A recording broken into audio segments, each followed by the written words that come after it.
राधे राधे। आप सभी का बहुत बहुत स्वागत है हमारे YouTube चैनल में। सर्वेश्वर ज्योतिष रिसर्च केंद्र की ओर से आप सभी को हार्दिक शुभकामनाएं। आज एक बहुत ही चर्चित विषय आप सभी के समक्ष लेकर के उपस्थित हुए हैं। ये विषय है कालसर्प योग दोष।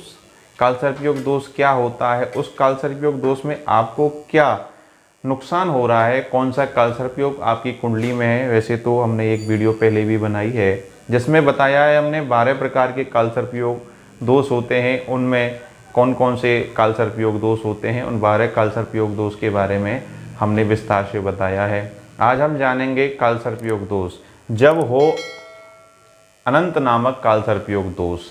जब आपकी कुंडली में अनंत नामक कालसर्प योग दोष हो तो उसमें आपको क्या नुकसान होता है, क्या आपको हानि होती है, क्या आपको उससे लाभ होगा, वो जानना आपके लिए परम आवश्यक है। ये 12 प्रकार के कालसर्प योग दोष होते हैं, उनमें से आपकी कुंडली में कौन सा है। हो सकता है आपकी कुंडली में ये अनंत नामक ना हो सकता है ये भी कि आपकी कुंडली में कालसर्प योग हो भी ना। तो इस कालसर्प योग से आपको क्या समस्या होने वाली है, क्या हानि होने वाली है, इससे आप विस्तार से जान लेंगे। सबसे पहली बात, पहले तो कालसर्प योग होता क्या है यही जान लेंगे। देखिए यहाँ फर्स्ट भाव में राहु लिखा हुआ है और 7th हाउस में है केतु। तो ये राहु यदि लग्न में हो और केतु सप्तम स्थान में हो तो होता है अनंत नामक कालसर्प योग। कालसर्प योग दोष होता है। और जब राहु यहाँ हो, केतु यहाँ होगा और ये सारे ग्रह यानी कि 7 ग्रह राहु केतु के इधर हों या इधर हों, इधर से लेकर के इधर ये 7 ग्रह हों तो भी कालसर्प योग होगा, अनंत नामक कालसर्प योग होगा। यदि ये ग्रह इधर हैं तो भी अनंत नामक ही कालसर्प योग होगा। डिपेंड राहु पे करता है। यदि राहु लग्न में है, केतु 7th हाउस में है, सारे ग्रह इधर हैं तो भी अनंत नामक कालसर्प योग होगा। सारे ग्रह इधर हैं तो भी अनंत नामक कालसर्प योग दोष ही होता है। इस अनंत नामक कालसर्प योग दोष में क्या आपको कठिनाइयाँ होती हैं, क्या संघर्ष करना पड़ता है, वो विस्तार से हम जान रहे हैं। तो सबसे पहली बात देखिए, अनंत नामक कालसर्प योग दोष होता है तो उसमें सबसे पहले नंबर 1, मुकदमे कोर्ट कचहरी के कारण जातक को कष्ट होता है। यानी कि अनेक प्रकार की समस्या लगी रहती हैं, अनेक प्रकार के ऐसे झूठे आरोप उन पर लग जाते हैं जिसके कारण उनको कोर्ट कचहरी के चक्कर काटने पड़ते हैं। नंबर 2, अपने मान सम्मान और प्रतिष्ठा के लिए उसको बहुत संघर्ष करना पड़ता है, बार बार संघर्ष करता है। और नंबर 3, जादू टोनों का व्यक्ति पर शीघ्र प्रभाव होता है, बार बार वह बीमार पड़ता है। ऐसे व्यक्ति पर जादू टोना बहुत जल्दी असर कर लेता है, बार बार नज़र लग जाती है।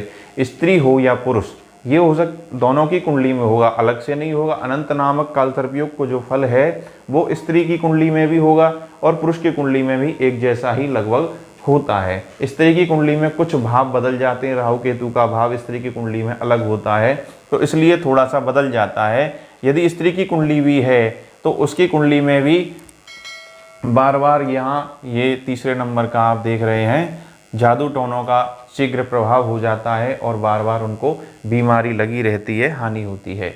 नंबर 4, वैवाहिक जीवन बड़ा कष्टदायक होता है। स्त्री हो या पुरुष, वैवाहिक जीवन में अनेक प्रकार की उनको कठिनाइयाँ आती हैं, वैचारिक मतभेद रहते हैं, पति के पत्नी के साथ नहीं मिलते, पत्नी के पति के साथ नहीं मिलते, अनेक प्रकार की समस्या उनको उत्पन्न होती हैं। नंबर 5, जातक का विवाह अनचाहा होता है। अनचाहा यानी कि उनका जो मन होता है मैं जिस लड़की से शादी करूं जिससे मेरा विवाह हो, यानी कि मन में रहता है एक सुंदर स्त्री हो जिससे मेरा विवाह हो। ये स्त्री का, लड़कियों का मन होता है कि मेरे अच्छे पुरुष से शादी हो, अच्छी लड़की से शादी हो, तो वो उनका नहीं हो पाता, अनचाहा होता है और बेमेल होता है, उनका आपस का कोई मेल नहीं होता यदि अनंत नामक कालसर्प योग कुंडली में बना हुआ है तो। नंबर 6, ऐसे जातक कपटी, मिथ्याभासी, प्रपंची, झूठ और झूठा होता है। यानी कि प्रपंची वो होता है जो दूसरों की लड़ाइयों में, दूसरों के झगड़ों में या दूसरों की बातों में बीच में कूदता है, बीच में जाता है, ये प्रपंची होता है। मिथ्याभासी झूठ बोलने वाला और वो झूठा होता है। लंपट होता है, प्रायः कर षड्यंत्रों में फंस करके उसको हानि भोगनी पड़ती है, उनको कष्ट ही भोगना पड़ता है, यानी कि दूसरों के झंझट में फंस करके अपना नुकसान करता है। नंबर 7, भयंकर कठिनाइयों में ज़िंदगी जीता है, मुसीबत उसको आती ही रहती हैं। कठिनाई पे कठिनाइयाँ आती हैं, जीवन में किसी प्रकार का सुख होता ही नहीं है और हमेशा उनको कठिनाई ही रहती है। नंबर 8, धर्म और ईश्वर के प्रति श्रद्धा विश्वास नहीं रहता है, पूजा पाठ में उसका मन नहीं लगता है और वो नास्तिक बन जाता है, भगवान के प्रति उसका विश्वास कतई भी नहीं होता है। ये नंबर 9, अपने भाई बहन रिश्तेदार एवं मित्रों से भी उसको धोखा मिलता है और घर वालों से भी उसको धोखा मिलता है, उसके सगे संबंधी सब उसको धोखा देते हैं। प्राय करके ऐसे लोगों को व्यापार में भी धोखा मिलता है।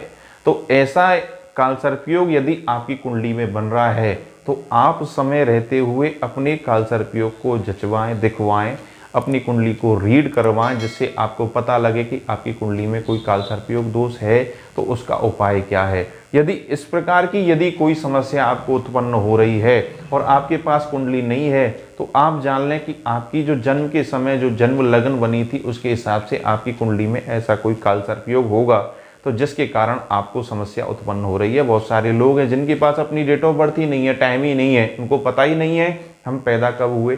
तो इसी प्रकार की यदि इन 9 समस्या में से कोई समस्या आपको उत्पन्न हो रही है तो आप निश्चित जान लें कि आपको अनंत नामक कालसर्पयोग दोष के कारण ही हो रही है। उसके लिए आपको क्या करना है, यदि ऐसी समस्या हो रही तो उनका छुटकारा क्या है, उनका निवारण क्या है। तो ऐसी समस्याओं के लिए नाग पंचमी पर कालसर्पयोग दोष की शांति कराएं। उस शांति में आप नारायण बलि, नागबलि और नागबलि के साथ में महारुद्र अभिषेक जो नमक चमक से किया जाता है, भगवान शंकर की आराधना, ये कालसर्पयोग की जो पूजा होती है ये 3 दिन की होती है। 3 दिन में भगवान शंकर की आराधना की जाती है और भगवान शंकर से इस दोष के लिए क्षमा याचना की जाती है और हमारी कुंडली का दोष मिट जाता है। तो ऐसे ही वीडियो देखने के लिए आप हमसे जुड़े रहें, सदैव हमारी वीडियो को देखते रहें। और यदि आप अपनी कुंडली दिखवाना चाहते हैं, रीड करवाना चाहते हैं तो हमारे निम्न नंबरों पर संपर्क करके आप अपनी डिटेल्स भेज सकते हैं, आप व्हाट्सअप कर सकते हैं, वीडियो कॉल और या ऑडियो कॉल के माध्यम से आप अपनी कुंडली के बारे में विस्तार से पूरी जानकारी आप प्राप्त कर सकते हैं। सर्वेश्वर ज्योतिष रिसर्च केंद्र से सदैव आप जुड़े रहें, आपको आगामी वीडियो से अवगत कराते रहेंगे। हम आपके उज्जवल भविष्य की कामना करते हैं और हमारे चैनल को सब्सक्राइब करें, लाइक करें, वीडियो पे कमेंट करके आप हमें ज़रूर बताएं आपको ये जानकारी कैसी लगी। इन्हीं शब्दों के साथ मैं आप सबसे विदा लेता हूँ। राधे राधे।